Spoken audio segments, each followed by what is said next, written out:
Wait, there's something very weak coming through.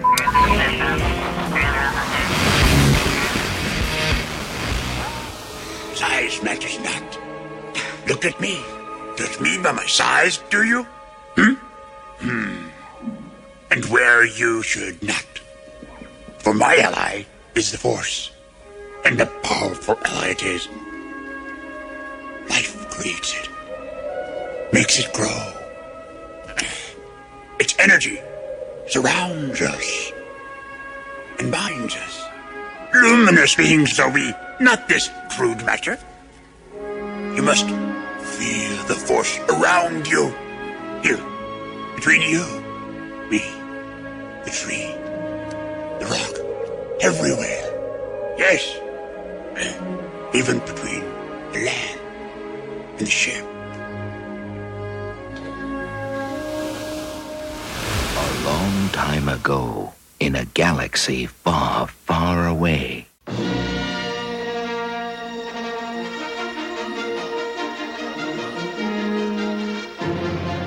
Hello, fellow Galactic listeners. I'm Todd Hoffman, and this is WSTR Galactic Public Access, a Star Wars podcast. Welcome to episode 110. Today, we're going to do an Imperial inspection on Grand Master Jedi Yoda. Joining me today, as always, Miss Heather Allred. Hey, everybody. Mr. Aaron Julian has the night off, so it's just gonna be me and Heather tonight. So we're gonna make it happen, right, Heather? We are, but wish us luck absolutely. anyway. Right, exactly. I kid. You could check us out on the social media at WSTR Media, all one word, all lowercase. Email us at mailbox@wstrmedia.com. Leave us a voicemail, 630-557-WSTR, which is 630-557-9787. You can catch all our back catalog of episodes at podcast.wstrmedia.com. And now you can subscribe to our YouTube channel. Just search WSTR Media to catch all our live streams. Once again, we are not streaming. I don't know what's going on.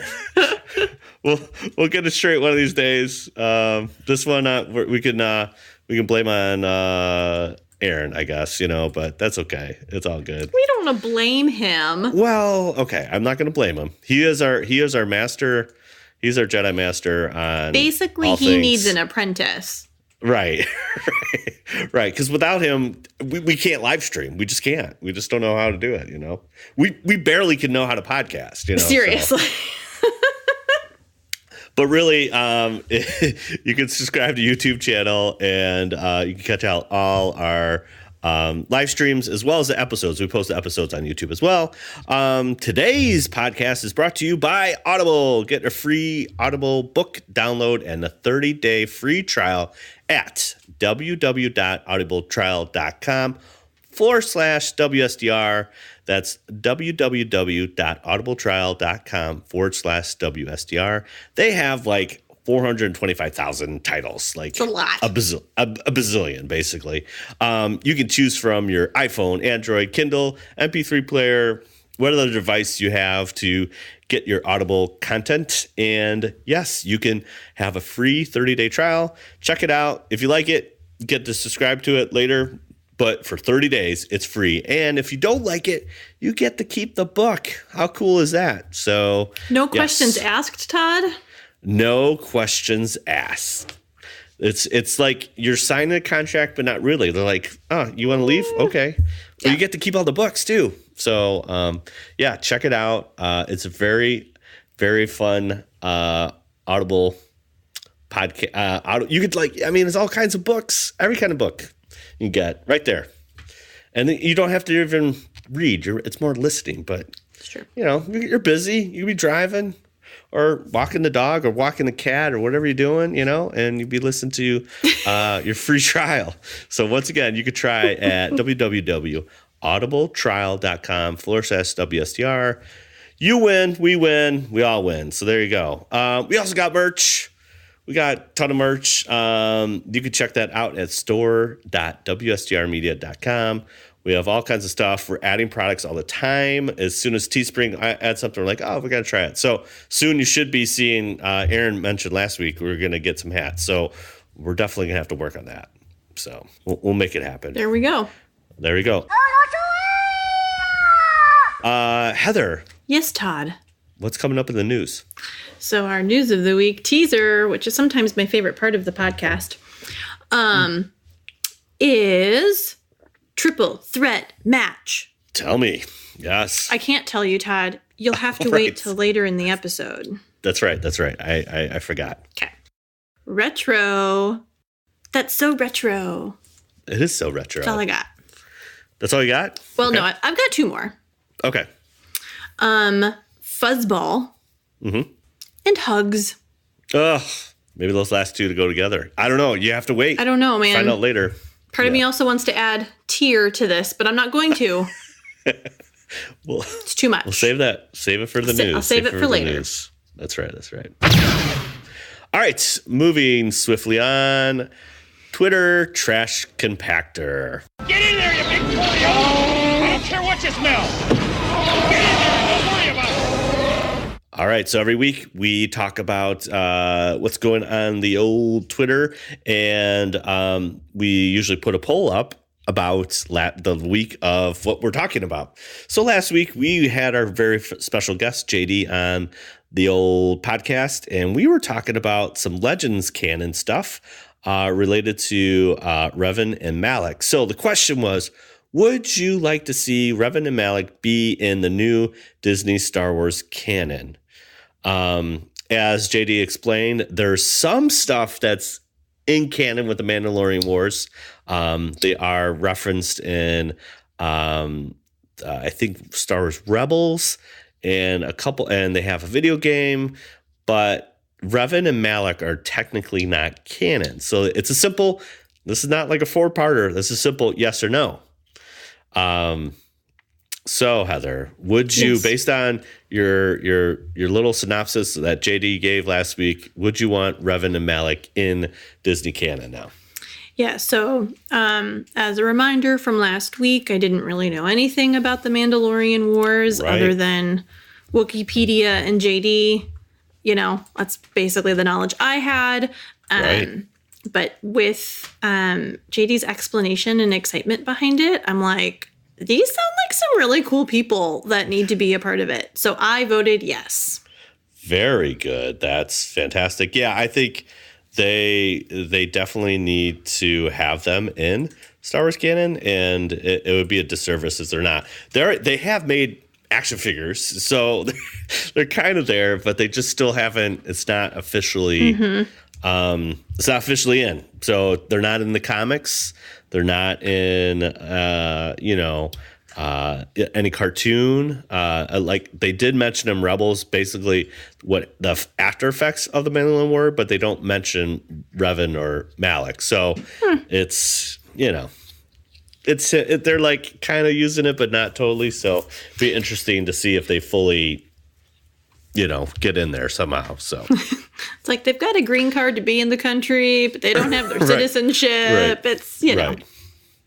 So I am disappointed that Aaron's not here because he asked, let's get some juice. What's happening on Twitter? Because, definitely subscribe to WSTR Media. We try to stay current with everything that's going on. And I'm always surprised every week, like there's always something new. So, yeah. So this is how the tweet starts. What the F is this? So getting salty real quick. So Screen Rant basically said, according to a new rumor, Rian Johnson's Star Wars trilogy is no longer happening as the director has chosen to focus on other projects.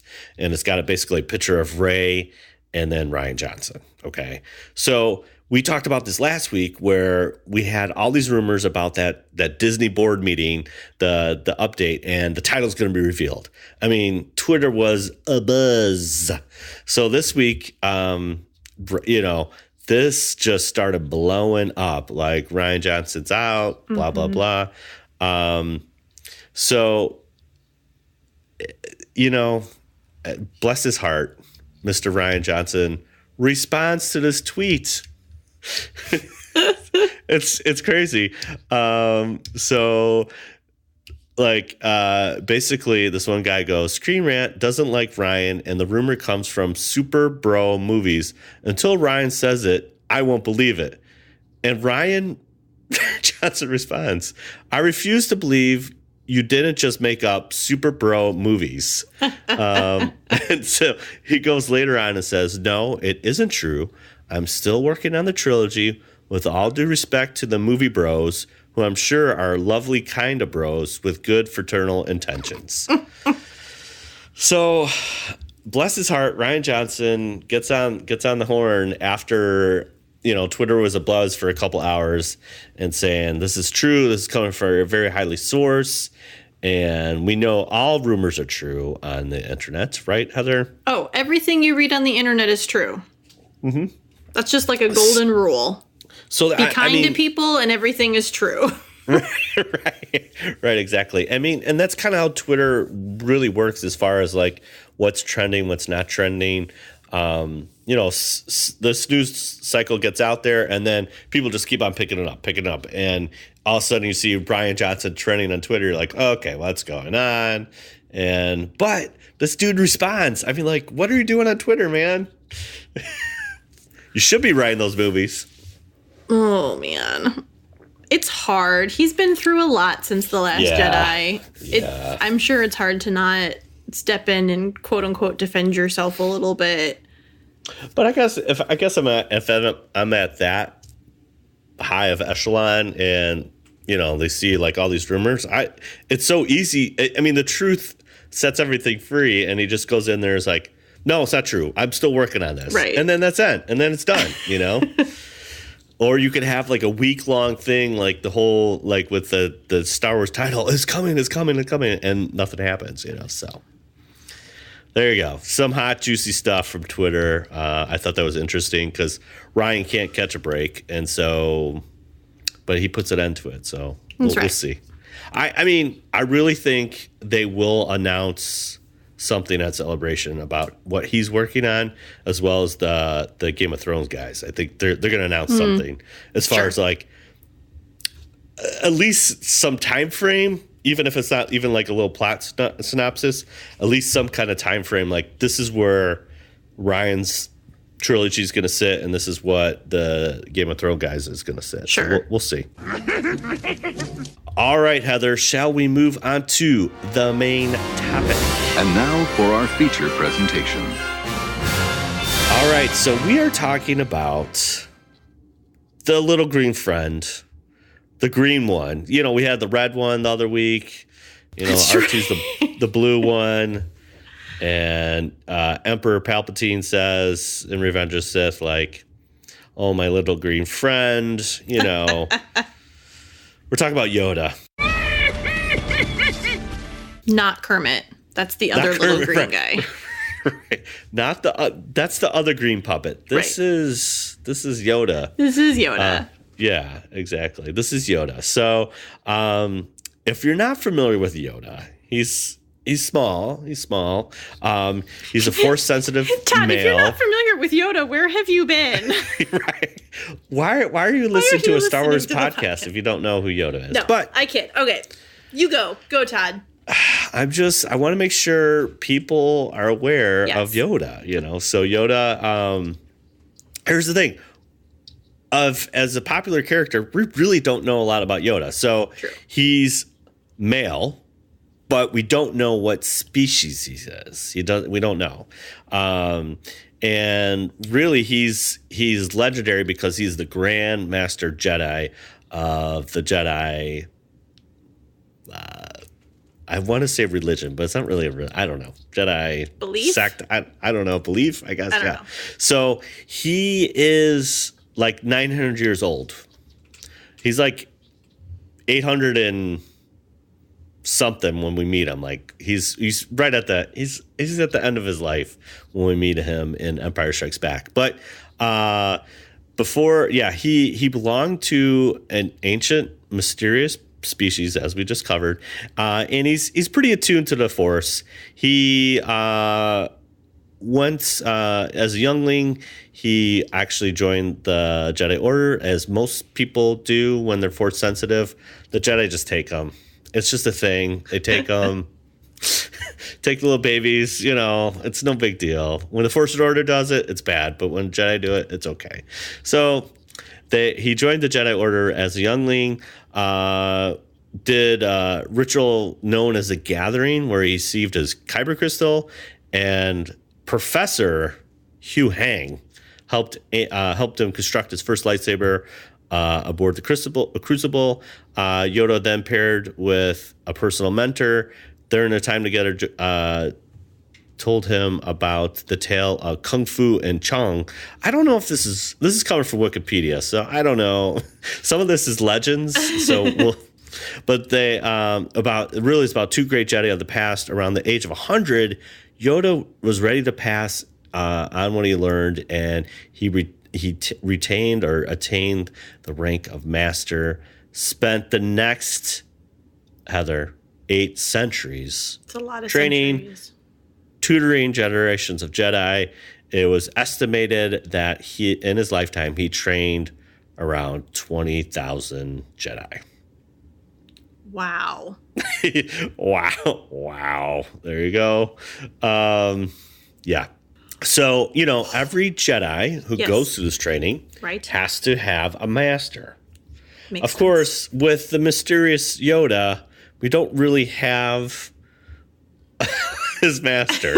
But according to legends, again, this is non-Disney Star Wars, was established. Here's a name that just rolls off your tongue. And again, this is where I feel like I need Aaron here, because he does a really good job. I'm just going to make this up because it's like Nakata del Gormoa. I'd buy it. Yeah. So it's a male. His Solarian Jedi Master, according to the in-universe legends. And yeah, that's kind of where his backstory and everything was actually done in the Star Wars Galaxy magazine, which is way back before the Star Wars Insider. But anyways, that's why it's kind of legends. So basically, we don't know his last name. Right. We don't know his species. Right. We don't know his master. All we do know is he's pretty cool, and he's small, He is pretty cool. There's also this was recently in the Marvel comic run. Okay. He did there's this called his name is Garo, I guess that's how you say it.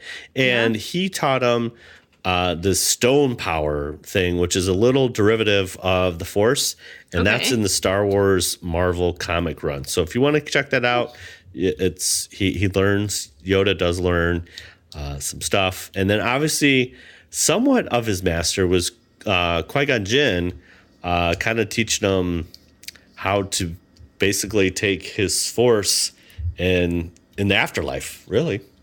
Right. So Heather, what kind of apprentices did Mr. Yoda have? Yes. So, our Dooku gentleman that we all know. Dooku. Yeah. And then again with the names. I know. Star Wars names are awesome. What? Sindralig? Dralig? Yeah. Give or take an I.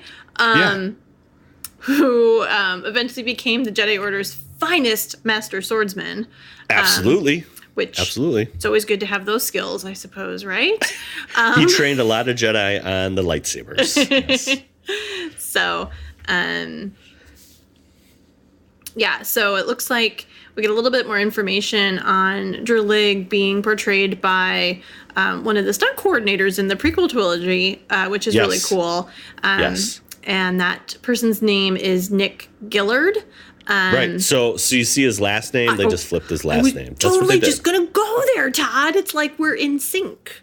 But yeah. So to use Nick's last name of Gillard to become Dralig. So that's kind of a nice little nod. Tip of the hat, Aaron. We miss you. Tip of the hat. Yep. So let's see. let's see some of our other apprentices, shall we? Absolutely. Oh, he's also in the Clone Wars. Oh, So he does make an appearance in the Clone Wars. I haven't gotten to that one yet. Hold on. Yeah. Oh, the 5th season. I haven't gotten there yet. Yeah, I know. But so he is, I mean, even though he was portrayed by the stunt coordinator, he is an actual character. Yeah. Cool. Cool. So my apologies for skipping that section. That's okay. But of course we have Mace Windu. We've got everyone's favorite, Obi-Wan Kenobi. So do you think, here's the thing, do you think he is an apprentice? I guess. I would then have to ask the question, isn't everybody an apprentice of Yoda at some point? That's what I'm saying. Because like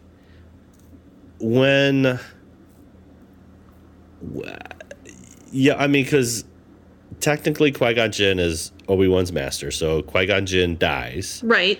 But then at that point, he's giving, Yoda's giving Anakin to Obi-Wan. So Obi-Wan technically becomes a master, but to your points, Yoda's training everybody. But it's not, but Todd, it's not like off. I was, an apprentice, and then my master all of a sudden like no longer is a part of my life because I've moved on in master. Like that's I still go to my parents even though I'm a grown adult. That's true. Sometimes you need an adultier adult. Yeah, exactly. Well said. That's what I'm running with anyway. So So Yoda's like the dad to everybody in the Jedi Order. Right. Yeah, I gotcha. Now, it does, the list that's been provided by, the internet, which of course is true, also includes Luke Skywalker and, Anakin. I think I would, go to your point a little bit more, Todd, that might not be as believable to me, maybe, from some of your other points, but... Yeah, I think, obviously Luke Skywalker, they had hot yoga with Yoda. That's true, yeah. Luke had like a little Jedi boot camp in Dagobah, so that was so maybe not like Yoda. Like a full master to apprentice training, but he got the short end of that. Yeah. So, but yeah, I think it's important to know that when we look at Yoda, we have to look at his ranking level of master Jedi. That I think it's more than that 1-to-1 relationship, that he really is just the master to us all. Yeah, he pretty much does it all. That's right. You're right. Right. Okay, so one thing that if you're like not paying attention to Star Wars, you don't know who Yoda is. He kind of talks a little backwards. He puts that verb at the end. If you were 900 years old, you'd talk a little backwards too, Todd. You could basically do your own language if you want. Yes, exactly. So, but you'll learn, I think things that really kind of sticks out with Yoda is that the way he uses his words is very distinct. Mm-hmm. Not only the flipping of the verb, but just basically he gets right to the point. So I thought it'd be a good idea that we look at some of his famous quotes. I love it. All right. So why don't you start there, Heather? Yeah. So top 10 best Yoda quotes, StarWars.com. Yeah. Right to the source. Like right there. Number 10. Okay. When 900 years old you reach, look as good you will not. Return of the Jedi. Return of the Jedi. Yeah. We'll source all of our quotes too. Yeah. Yeah, exactly. That's pretty close to almost his deathbed. And he's still, throwing a little jab. Like, hey, dude, I've been on this planet, I've been in this universe for 900 years. So there you go. So. All right. So number 9, truly wonderful the mind of a child is. Attack of the Clones. This is one of my favorite quotes. I love this scene. Why is that? I just love this scene. Because, Obi-Wan comes to him for his advice, and he's trying to find Kamino, and he's got his little bear clan of little Jedi apprentices, and I just love that quote, and he lost the planet, I just love that. I love that scene. Yeah, it's really fun to kind of see it come from someone who's lived such a long life, that has experienced so much, that you think all this wisdom comes with age, that to almost have him be like an unaltered mind of a child can almost hold the same amount of wisdom. Yes. It's pretty cool. Yeah, it's pretty cool. Nice. So we have number 8 from The Empire Strikes Back. This is why you fail. Yeah. Well, that is why you fail. That. Oh, what did I say? This is why listen, reading is hard. It is hard, especially trying to talk like Yoda. Right. That is why you fail. That's right. This is another good one, because this is coming off of what Luke says, which is so key in all of this, and is like, he says, I don't believe it. So this is because Luke is trying to raise his crashed X-Wing from Dagon Swamp, and he's trying, and he starts lifting it, and there's bubbles, and R2's like, yay! Luke's going to do it, and Yoda's eyes kind of bug out, like, oh my gosh, he's actually doing it after like 6 hours of Jedi training. This guy's awesome, but then it sinks, you know? And then Yoda's like, you know what? It's been a while. Been a little dusty. Haven't done anything for a while. I've been sitting on the swamp planet for the last 20 years. I'm going to show him. I'm going to show this dude, But it's just, this kind of connects to me even with The Last Jedi about everything that failed. There's the whole thing is about failure. And I just think this is something that really sticks with Yoda. You have to believe in yourself, and you have to believe in your power, which is the Force. Yeah. And if you don't do that, if you don't believe in yourself and you don't believe in the power that you have in yourself, that's why you're going to fail. So, yeah, I love that one. I love that one. Okay, number 7. A Jedi uses the Force for knowledge and defense, never for attack. Empire Strikes Back. This is like another one for me where, he's kind of, again, Luke's there trying to get his training done, and Yoda's giving him the crash course, and Luke's like, what's with the dark side, which is the light side, and, he's trying to establish the ground rules with Luke. And it's funny he says this, because a lot of times all we see is Jedi attacking. What's your take on this one, Heather? Yeah, so I think when you see a lot in film, and as we'll get to in Cantina Chat, the Clone Wars, the little bit that I've seen so far, is a lot of what you're seeing are attacking, and you get excited about the lightsaber duels and all of these things, and then you get Yoda, or potentially when you see them in the council and the prequels, and it's a lot of conversation and talk and pausing and thinking, that maybe if the Jedi actually stops to think, that the solution to the situation isn't attacking. So I love that he says this, because it definitely makes your brain stop and say, it is true that when you then rewatch the films or any of the animated series, there is always that moment of pausing and responding, and not just right. And for those who couldn't see me, that was me running towards the video camera, going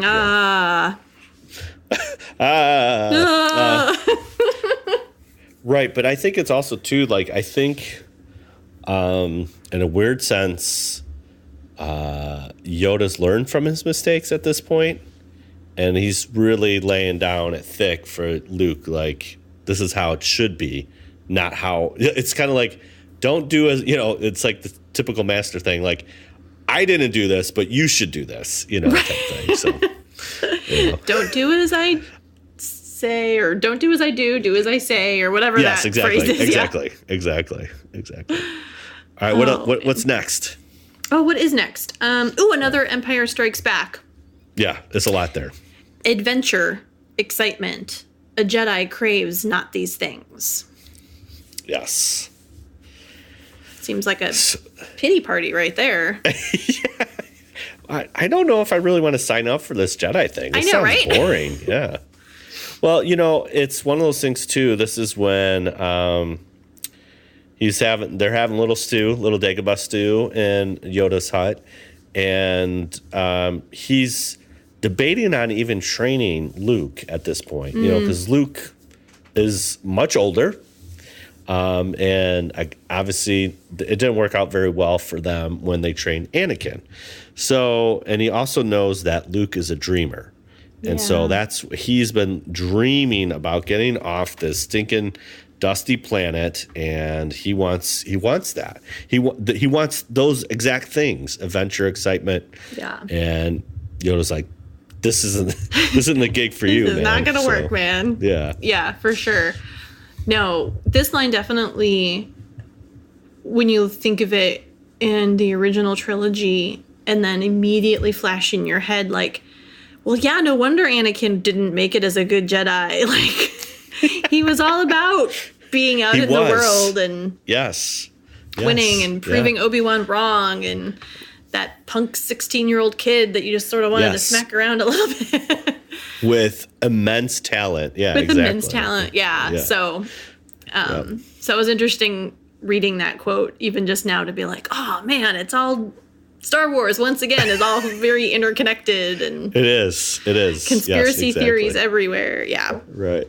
All right, number 5. Judge me by my size, do you?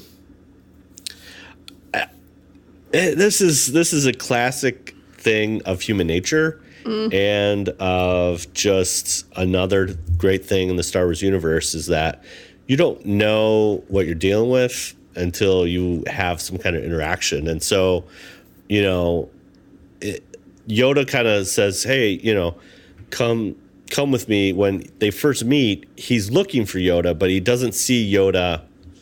He just sees like a little green imp. He doesn't see a mighty warrior. He doesn't see a Grand Master Jedi. He's just sees this little like intelligent creature in a sense. And so he basically, Yoda's like when he starts talking and he hears Ben through the Force, it's like, oh, this is Yoda. Oh, okay.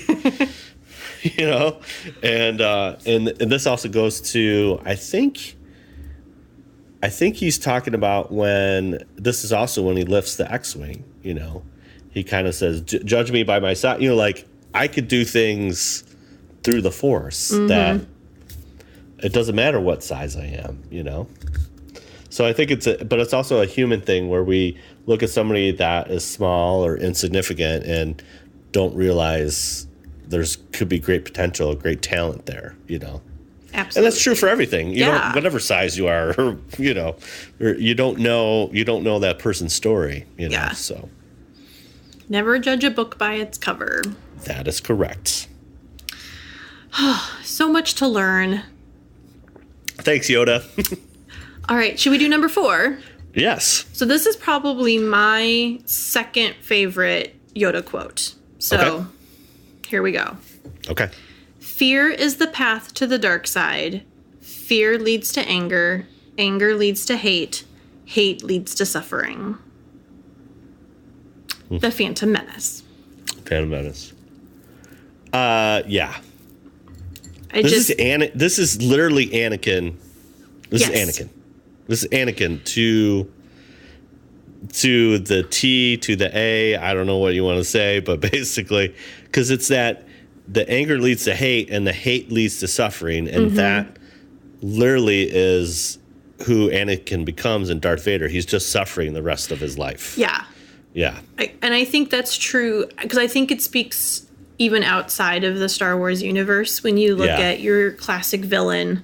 Because a lot of villains tend to, and that's one of my favorite parts of villains in any world, whether it be Star Wars or Marvel or DC, is that if you can make me root for the villain because I have such a, you get that heart of because they're suffering, that's a good character. Yes, exactly. And I think kind of similar to the judge me by my size, we in the real world, we tend to, if we've been hurt, walls go up.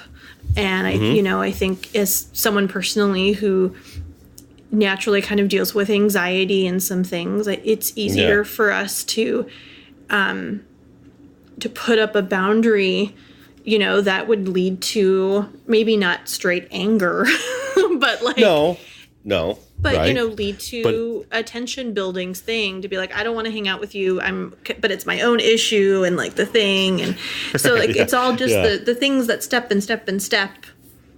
and right. And it's basically saying if fear controls your path is not going to be clear because it's going to lead down to something that you want to do. So you have to take that out of that, and that's kind of where they're saying. The dark side, that's that fear that grips you, so. Something good did come out of Phantom Menace, people, so. All good right. times. Moving on to number 3. Wars not make one great. Another one from Empire Strikes Back. So we're talking about Star Wars. Okay. It's right in the title, Wars, Great. And Yoda's now saying, wars not make one great. So I think, again, it goes back to this whole idea of what a Jedi should be and not what they are or have been. Because wars do definitely define countries and define people.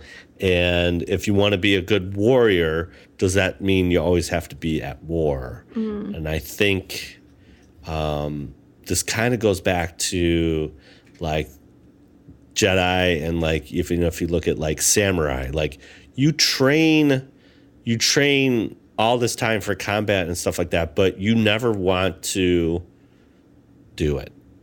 But you want to be prepared for it, so. Yeah, well, it's similar to firefighters and policemen. I mean, they train and, true. And they educate themselves for the dangerous situations. And there's always a hope you never have to engage, but sometimes you do. Yeah. Sometimes you do. So, totally. Yeah. All right. Number 2. Okay. Luminous beings are we, not this crude matter. Yeah. This one's... It's the whole quote I put it underneath it because like that's the quote from StarWars.com, but it's really the whole thing. one. So let me go ahead and read the whole thing for everybody. Please. So, for my ally is the Force, and a powerful ally it is. Life creates it, makes it grow. Its energy surrounds us and binds us. Luminous beings are we, not this crude matter. You must feel the force around you. Here, between you, me, the tree, the rock, and everywhere. Yes, even between this land and that ship. It's kind of beautiful. It's poetic. It's so good. So good. Yeah, it just speaks on many different levels. It's just, again, he's, in this instance, he's defining what the Force is and trying to really kind of blow it open for Luke a little bit in a sense that he's only got a little bit from Obi-Wan. Again, Luke's getting this crash course. He meets this basically. He meets this hermit, out in the Dune Sea, and they're together for like 48 hours, maybe, or maybe a little bit more, you know? And then, he gets a little crash course and, all of a sudden Obi-Wan's talking to him in his head. He's like, okay, all right, cool. You're still with me. And then, and meets Yoda, who has a little bit more experience.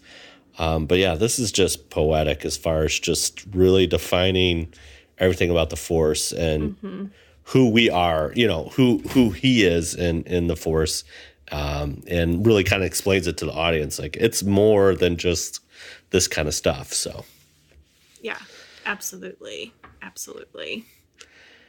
And then number one, numero uno.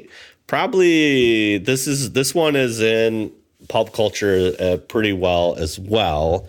It's do or do not. There is no try. Empire Strikes Back. Yes. So there you have it.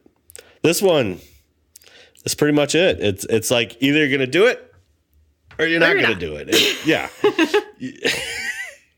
There is no try. You have to. It's kind of like that mentality. Is like, I can do this, or I'm not gonna do it. So yeah, it's very interesting when you live in a world where it's like, well, just give it a try, just try to do it. Yeah, it's it blows up that participation award. Like, no. No. You're going to strive for excellence, or you're not going to be, as I'm going to do a Ricky Bobby. Is like either first or you're last. There's no in between. It's just you have to strive for excellence. Yeah, absolutely. So, but it's good. It's good, Todd. Good. This is good stuff. There you go.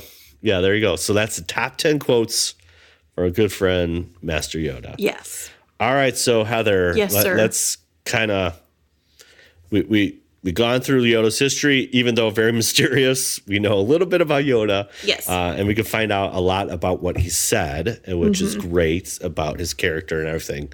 So, what's your take on Yoda?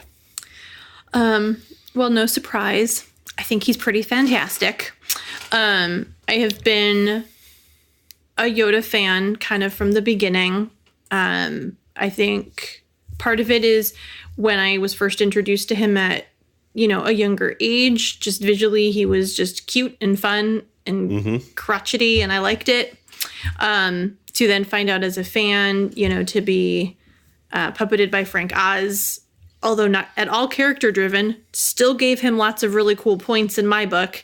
And, the more I learned about him and, seeing him in the prequels and things of that nature, obviously he wasn't perfect and he made mistakes, and I'm pretty confident I hit my brother in the theaters during The Last Jedi when he appeared on screen. Yeah. So in my opinion, that movie was perfectly fine because Yoda was there. Right, exactly. That I think what I like about him the most is basically these last 10 things that we've just said. While he might not be perfect and we don't know a lot about him and we can question his masters and we can question his apprentices and we can question even some of his decisions, there's still a lot of really good wisdom in him. And I think he knows when to use that wisdom. And, I know a lot of people make comments about him running away during the one battle. Please forgive the, current moment of not remembering, but you're talking about like Revenge of the Sith when he backs away. Yeah. I'm like, well, but that was the decision that he made and he did it for a reason and we have to respect that. That was his decision. And so I love him. I think he's great. I think he teaches us things that we don't know that we need to be taught. Yeah. That's my take on Yoda. Okay. So you can crush all of those dreams, Todd. It's okay. It's okay. Yeah. No, because I do love Yoda, but he's also, this is kind of where it goes. I like Yoda for a couple different reasons, but from a leadership perspective, he really he didn't do so hot. No. Because we talked about he trained 20,000 Jedi, right? At least 20,000 Jedi. But he's the Grand Master Jedi, right? And he let the Sith destroy it in one night. The whole thing. Mm-hmm. And that's under his watch. And it's kind of, and we kind of touched about this last week about the Mandalorian Wars, where, the Jedi Council was not really part of the Republic, right? And when we get into, if you take anything from the prequels is about the rise and fall of the Jedi Order. That's what it's about. So we kind of see a little bit of the heyday, and then it's all downhill, and I have a real hard time saying, Yoda, how is this a good idea? Putting the Jedi Temple next to the Imperial city, Coruscant, and right in the heart. It's kind of like, it's kind of like having the Catholic Church, the Pope. I'm going to move the Vatican right next to the White House. If you say that now, it's like that's stupid. That's ludicrous. But that's what Yoda did. He took the Jedi Temple, a sacred, spiritual temple, and put it in a metropolis.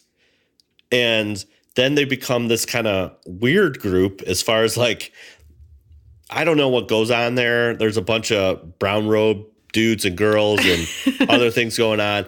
I don't know. They're a little weird, and they kind of randomly show up when they want. And so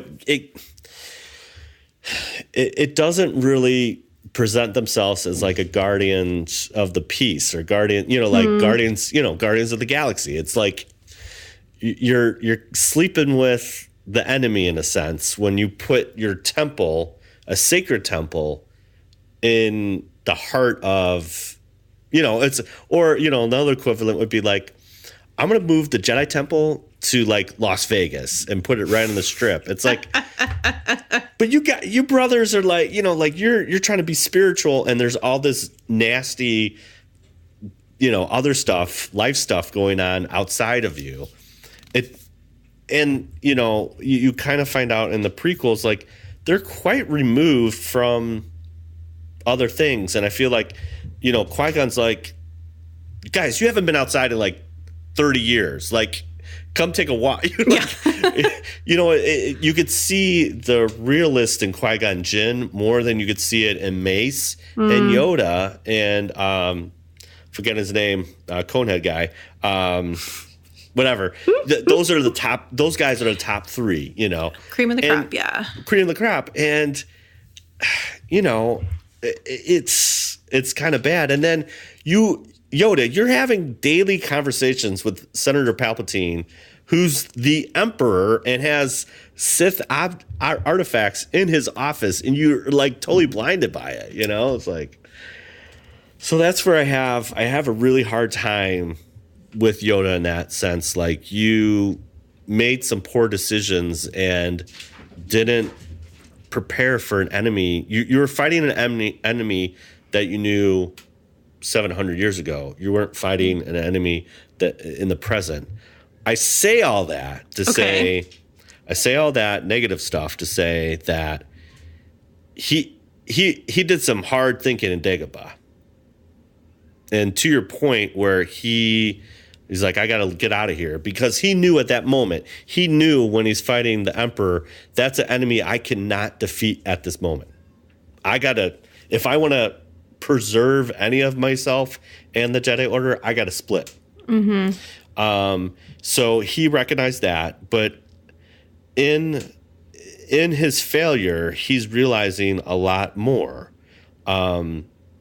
But he's still kind of failing when he gives, because him and Obi-Wan feel the only way to bring balance to Force is to kill Anakin, and Luke again, it's like, that's my dad. I'm gonna table that, and when he's talking to Yoda, when Yoda shows up at the tree in Last Jedi, as you mentioned, it's probably one of my favorite Star Wars moments, because he realizes he failed as well, even with Luke. And, our failures become Failure, the greatest teacher it is. Yes, exactly. And he's the top of the crop with the failure, And we mentioned before, he learned, he is open-minded. He learned, like, from the kids, like we talked about, when Obi-Wan lost his planet. He knows that he could learn. He learned from Luke, because Luke said, I can change him, and it's not by killing him, which is a hard thing to realize, because I can understand Yoda's take on it, saying he's part of the reason why this all went down the hill in 24 hours, is Anakin. But at the end, Yoda has a great master and a great leader learns from everything, even his mistakes. And I think that's where the beauty of Yoda, even when he's dead, he's still providing for a good knowledge and good wisdom to even the Luke Skywalker there at the end. So I think it's important to remember that because you're a master Jedi, and even if you're a leader of Jedis, that does not make you immune to mistakes. Or bad decisions. Well, right. But it does start, it's definitely worth questioning and talking about. But I think we also just need to, but again, this could just be the utopian world I live in my head. It's everybody's a good person at some point. Yeah. Right. But I mean, again, a good leader has good people underneath them, because again, you can't see everything, and it goes both ways. Leadership, you push down, and then you're also going to get it up. But I think, again, putting the temple in Coruscant, it's a bad move. It's a bad move, and they literally sat there for, I'm using air quotes, people here. They sat there and they weren't in the real world. And when the Clone Wars showed up, they all, we talked about this in many different episodes, but they're in an uncomfortable position. And Yoda even says it to Luke, wars do not make one great. And there's even sadness when in the Attack of Clones, when, Obi-Wan's like, hey, I think we won. And then Yoda's like, oh no, man, the Clone Wars have just begun. And he already realizes it now, it just puts the Jedi in a weird spot. They're not supposed to be leading armies of clones, and that's the whole point. That's the whole point of, Palpatine's plan. So, but yeah. I know it's deep. It gets deep real quick. He might be little and small, but there's a lot to talk about. There's a lot to talk about. All right. There you have it. Our Imperial inspection of Master Yoda. And now, the Star Wars news of the week. Heather, what's going on with the news? Okay, you've been waiting all episode. Here we go. So, Screen Rant states Star Wars Triple Force Friday event has been announced by Lucasfilm. Okay. Lucasfilm and Disney formally announced on Thursday, the 15th. The 5th. Thursday would have been the Valentine's Day. It doesn't really matter to the story. Just go with me, guys. It was Friday. It was Friday. Whatever. You know what? It's all good. It's all good. That Triple Force Friday will take place on October 4th, 2019. Yeah. Okay. So the name of the event stems from the fact that 3 Star Wars releases will be represented. In addition to Episode 9 and The Mandalorian, there will also be products related to Star Wars Jedi Fallen Order, a new video game releasing this holiday season. Merchandising! Merchandising? What's that? Everybody start saving your pennies. Yeah. And that's we'll cool. See I mean, what happens. So we haven't got a title. We haven't got anything like that. And we haven't got a trailer, but we know when the merch is coming out. And that's October, what was it? October 4th. of 2019. So not October 19th, October 4th of 2019. Okay. So there you go. It's coming. It's coming. So, I mean, it's smart. They're going to have, now you're going to have merch for episode 9. Yes. Mandalorian. Yes. And apparently the video game as well. So might as well have that all in one special thing. So should be interesting. Speaking about merch and toys and all that stuff, there's a toy show going on this weekend as of this recording. Yes, so all the new stuff is coming out. And Mr. Yakface on the old Twitter here, Star Wars Retro Kenner Collection pre-orders available at Target. So Target, so if you're not familiar with the 12 backs, they're like this black card, they're original, and they're pretty famous because that's the first 12 that came out for Star Wars way back in 1978 when Kenner released them. And so now Target is going to be carrying these kind of retro Kenner collections. So they look pretty legit. They're just an updated sculpt of the figures, and they look pretty cool. And they're already sold out. So they make the announcement, then it's like it's too late. But that's okay. That's okay. Other news. This is also coming from the Toy Fair. Yeah. But Ultimate Co-Pilot Chewie won Plush Toy of the Year. So I'm holding the Toy of the Year. So this was introduced in. Wow, Todd, yours looks a little rough. He's been through some windstorms, huh? Exactly. I made him a little, rough. Up. So he was announced last year at Toy Fair. Yeah. And so they do award ceremonies, obviously. And so, yeah, Co-Pilot Chewie won Plush Toy of the Year. So there you go. Makes sense to me. Chewie finally did get his medal. So there you go. That's right. I love it. All right, what else? All right, I hope everyone's sitting down for this one. So Deadspin states Star Wars 9, Episode 9, the last Skywalker film wraps principal photography.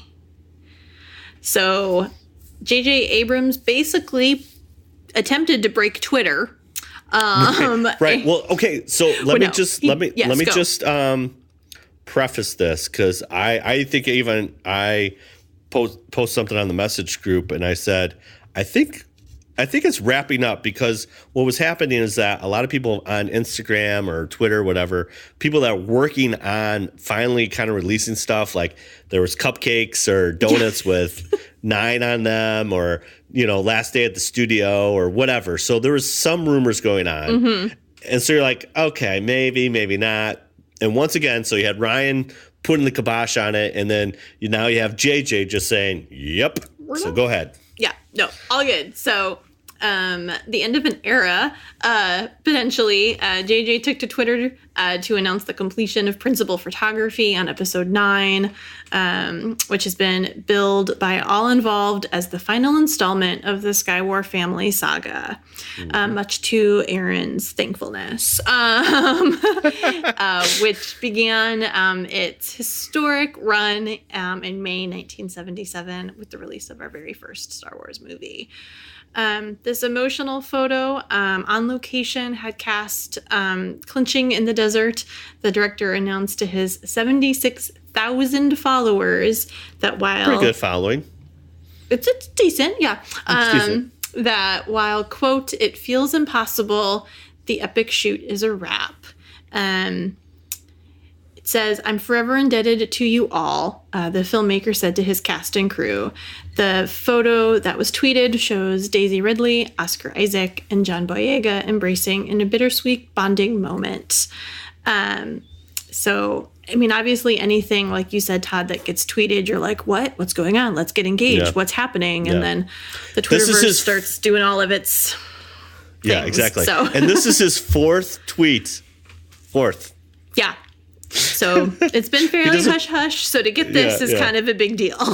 So basically, we have bookends with JJ. He went to Instagram and shot a little kind of mysterious photo, like tweaked a little bit of the first stand shot on set, and then he went to Twitter and said it's done. That's it. There you go. There you go. So, so we'll see what happens. I mean, obviously, we still don't have a title. Nope.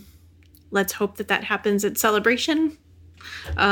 Please. And not, through some weird tweet. But we'll see what happens. I mean, I've seen a few other tweets go out with, other characters, specifically droid related, kind of rapping. And so, and like you said, Todd, a couple other photos, you're like, it's coming. To get it from JJ himself is pretty exciting. I personally read one that had made a statement like, for those who think Star Wars is dead or doesn't have any tail left, one tweet from JJ gets retweeted and however many times, like, no, there's still life out there for us. So yeah, exactly. Talked about this last week, but just gonna say it again. Things are happening at Star Wars Celebration. So if you're not familiar with this, you have to check out www.swbash.com.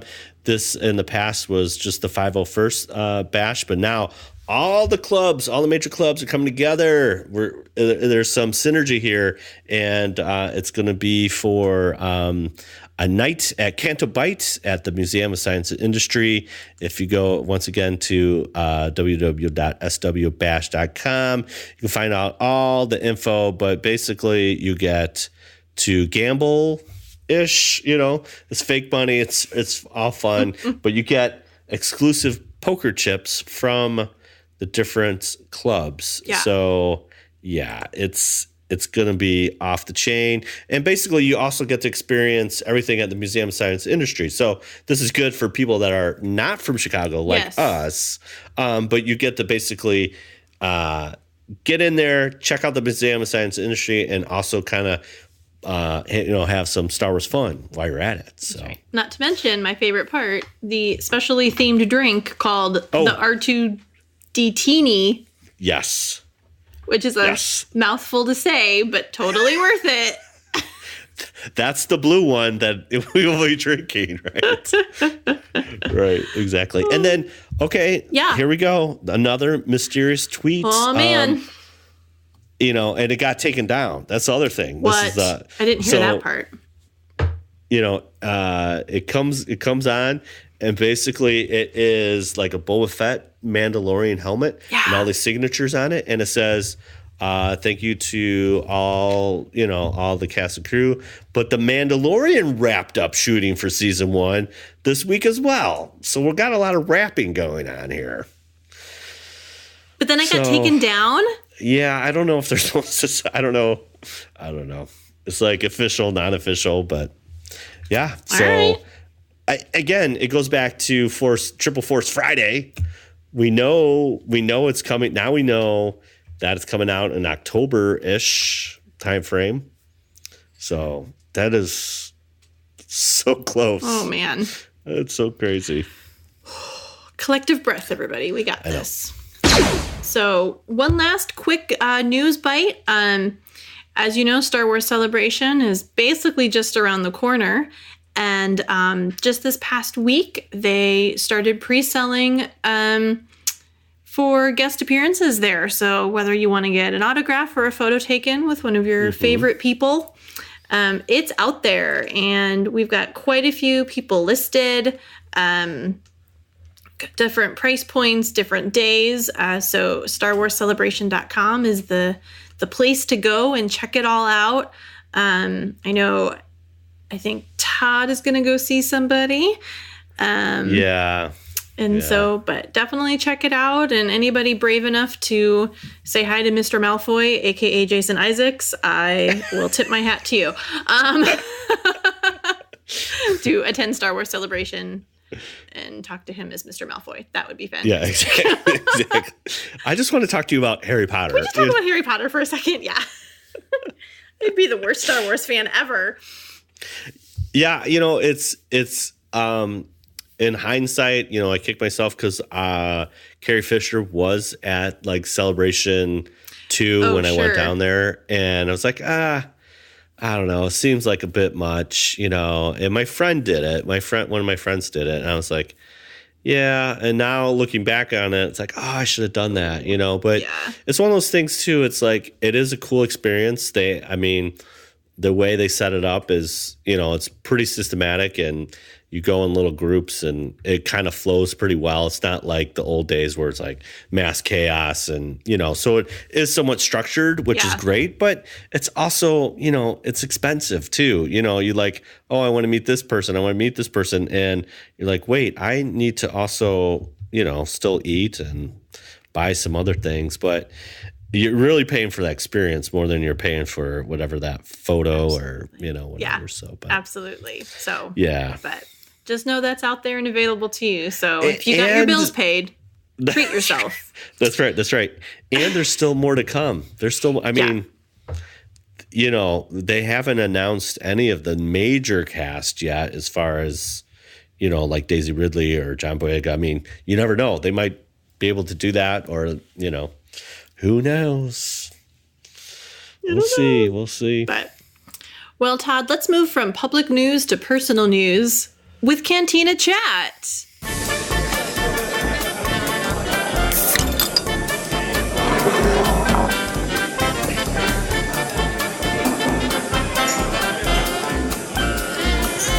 Okay.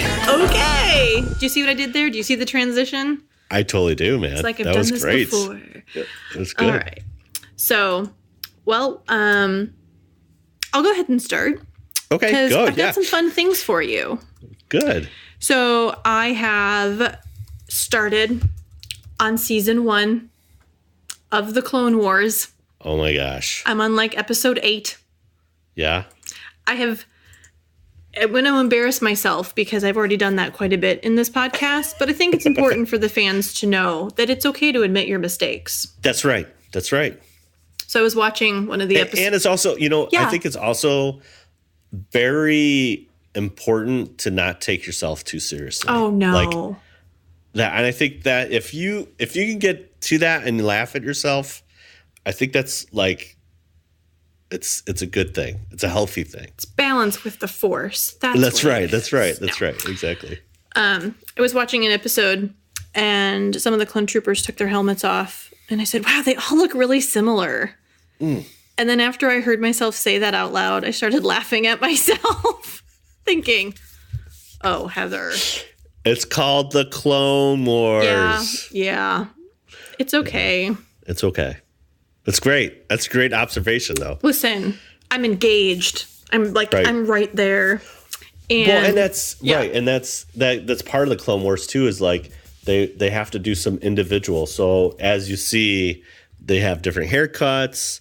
That's why they start giving themselves names. Yeah. So there's some identity there because you all look the same. Right. It's, yeah.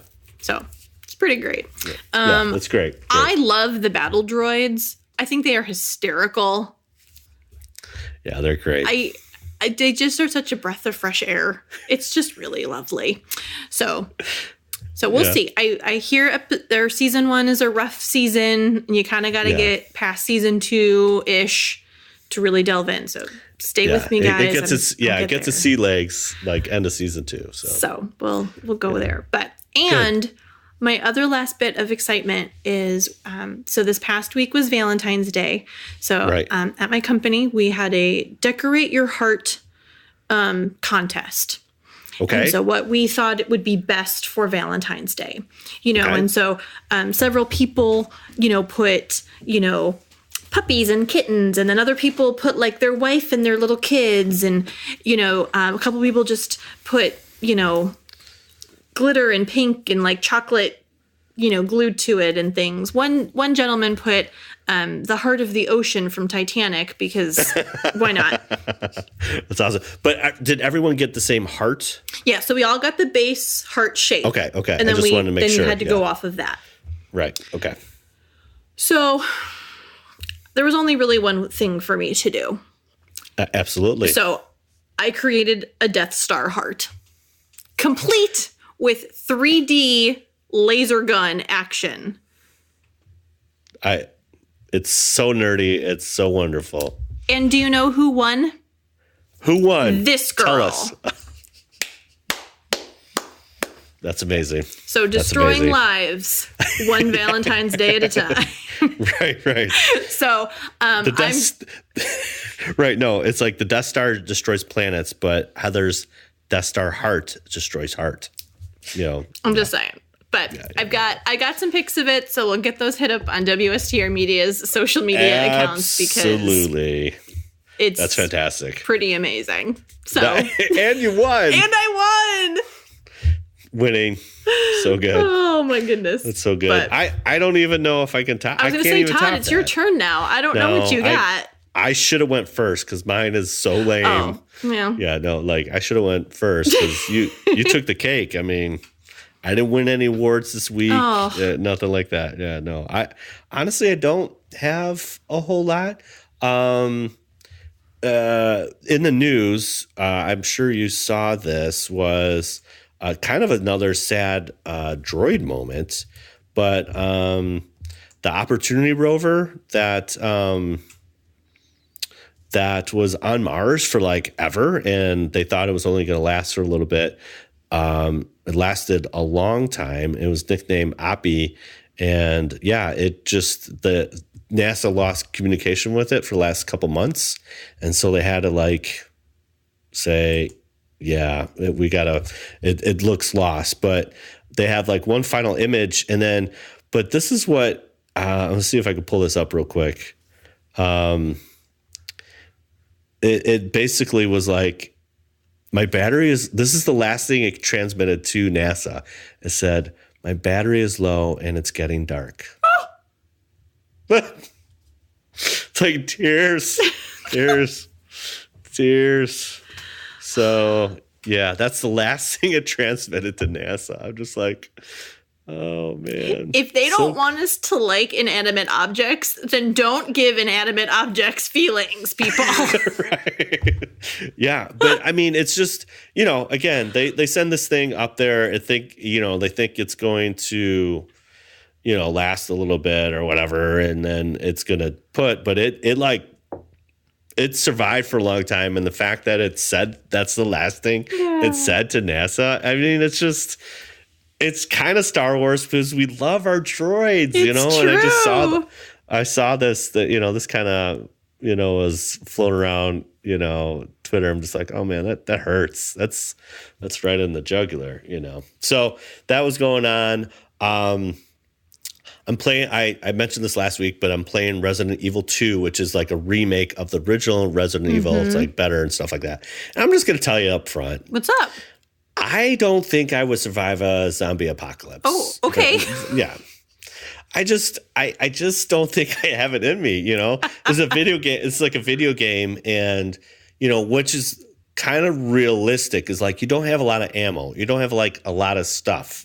Yeah. And so the whole point is you're supposed to survive, And when you have a dead guy or dead woman chasing after you and they want to eat you and you're going to die, and you have two in your, you got 2 bullets left in your clip. It's like, I might have to save one for me. I'm not really sure if I can do this, but it's super scary and it's fun. It's a fun game, but I've already decided, I just don't think I would be the right person to be in the zombie apocalypse, because I don't think, I'm like, just get it done with. I don't want to survive in this type of environment, but that's been a lot of fun. So yeah, but I did not win any awards, and I'm so proud of you. I feel like you won on Valentine's Day there.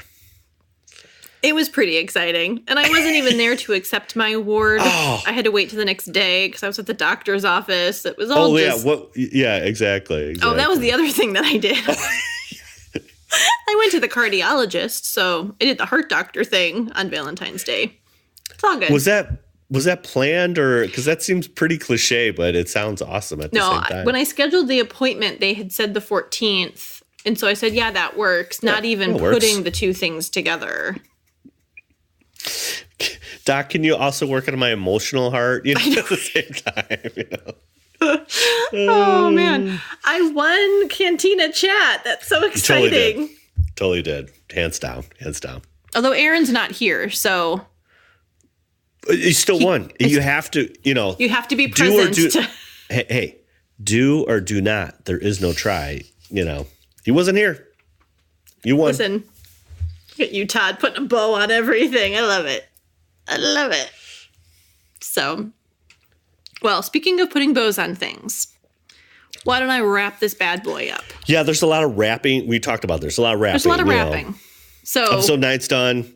If episode 9 can wrap, episode 110 can wrap. That's right. Exactly. Wow, I'm on fire with all the connection points tonight. So good. All right.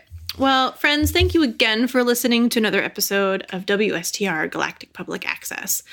Please check us out on our social medias, WSTR Media, all lowercase, it's all one word. That's the Facebook, that's Instagram, it's Twitter, we're everywhere. And we always want to hear from you, so please comment, you can tweet, you can rate us on iTunes, send us a long poem at our email at mailbox@wstrmedia.com. Give us a call and sing us a song on our voicemail at 630-557-WSTR, 630-557-9787. And if we like what you got, we'll put it on an upcoming podcast. You can also catch our complete back catalog of episodes at podcast@wstrmedia.com. Mm-hmm. And don't forget, people, we got merch. So store.wstrmedia.com will get you access to almost complete head-to-toe covering in our stuff. So, yeah, you now know all of the week. So next week... Yeah. Oh, go ahead. Well, hold on. Before you get next week, because you mentioned like still this poems. Week. Yeah, you mentioned poems. Oh. So I read this on Twitter and I laughed because it's talking about the photo from JJ where you have Rey, Finn, and Poe hugging, right? Okay. Roses are red, violets are blue. I can't believe they made Finn go back to Jakku. Oh. Because it's kind of, again, well, I don't know what it is with Star Wars, but we really like desert planets, and it kind of looks like they're in a desert kind of area. And so I saw that. I was like, oh my gosh, that's amazing. It's amazing. So good. People are clever. So what are we going to talk about next week? So next week, we should probably talk about something Star Wars related. And specifically, we're going to be looking at the Star Wars Blu-ray. Oh, yeah. So that came out in 2011. So we try to keep it kind of quirky with the numbers. So it's episode 111. See what we did there. And yeah, this one's a big one. Talk about controversial. Uh-oh. So we'll get on to the many changes that came in the Blu-ray. Never a dull moment. No. On the podcast. Never. All right, Todd, it's just you and me this time. Okay. So we have to bring like all of our energy into the ending. The gusto. Okay. So now this is podcasting. Yay! We miss you, Aaron. And that is a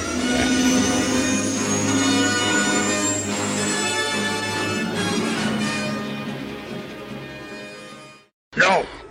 Try not. Do. Or do not. There is no try.